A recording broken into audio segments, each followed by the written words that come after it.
আমি মানুষ নামের মুখোশ পরে,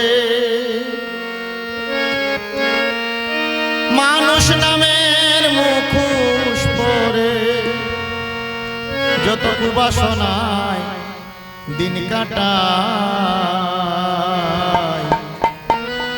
এইবার মরে মানুষ হব সেই ভরসা নাই।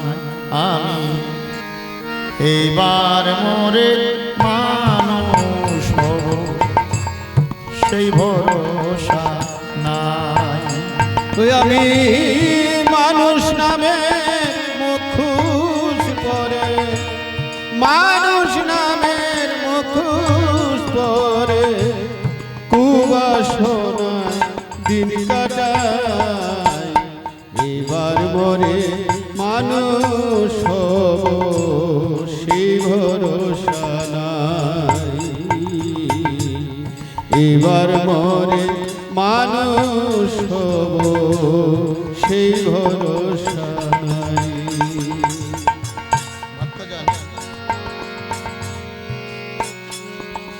আমাদের ছোটবেলায় আমরা মেলায় গেলে দেখতাম বাঘের মুখোশ পাওয়া যায়, পাওয়া যেত না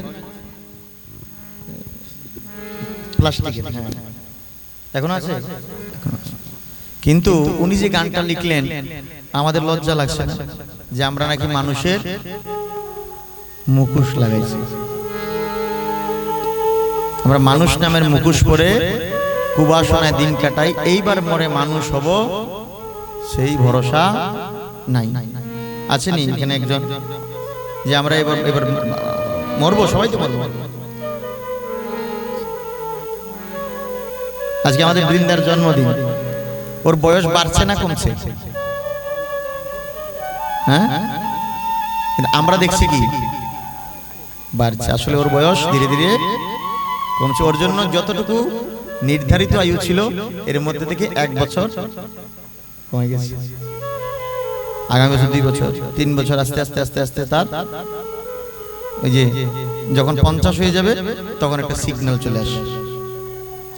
আমাদের মোবাইলে নেট থাকে না 1.5 GB, একটা সিগন্যাল দিয়ে দেয়, অ্যালার্ট করে দেয়। হ্যাঁ হ্যাঁ হ্যাঁ 50% কমপ্লিট। তারপরে এবার আস্তে আস্তে নেট কম চলবে, গোল গোল ঘুমবো। তার মানে আমাদেরও নেট শেষ হয় 1.5 GB। কিরকম? দাঁত পড়া শুরু করবো, চুল পাকা শুরু করবো, চোখে কম দেখবো, কানে কম শুনবো, ওই থেকে চামড়া ফুটো হয়ে যাবে। এই আস্তে আস্তে আস্তে আস্তে নেট শেষ হতে থাকে, আস্তে আস্তে নেট শেষ। এরপরে লাস্ট একটা মেসেজ আসে 90% শেষ। 90% এবার 20 না। সেজন্য নেট থাকতে থাকতে ডাউনলোড করে রাখো,